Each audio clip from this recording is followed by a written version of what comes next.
Ragaman team, DMC, Awaken.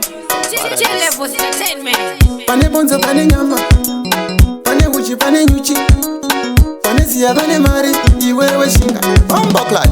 Zinakufanana. Vamwe vanofara, vamwe vanochema. Zinakufanana. Vamwe vane mbereko, vamwe havana ima. Zinakufanana. Vamwe vanodiwa, vamwe vanoramba. Zinakufanana.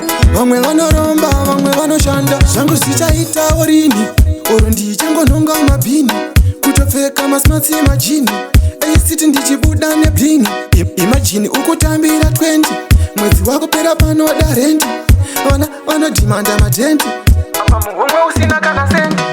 Zvinakufanana, vamwe vanofara, vamwe vanochema. Zvinakufanana, vamwe vane mbereko, vamwe havana ima. Zvinakufanana, vamwe vanodiwa, vamwe vanoramba.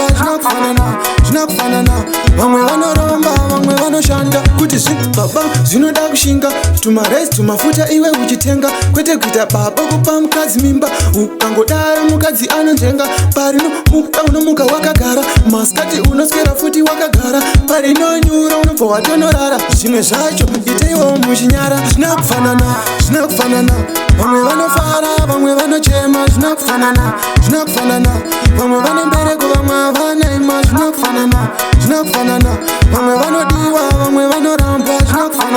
Zvinakufanana, vamwe vanoromba, vamwe vanoshanda. Ndina kuti rombai mutenge masini, asi ndati shandai mubate magreen, muzobhadharawo panoendwa long journey, musazorenda mutengere new den. Pane mari masushi harambe, anozviziva unomakavhira chipande, unenge wavatrepa sedande mutande, ukangodaro iyo futi havafambe. Zvinakufanana, vamwe vanofara, vamwe vanochema. Zvinakufanana, vamwe vane mbereko, vamwe havana ima. Zvinakufanana, vamwe vanodiwa, vamwe vanoramba.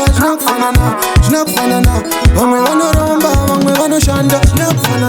Zvinakufanana, vamwe vanofara, vamwe vanochema. Zvinakufanana.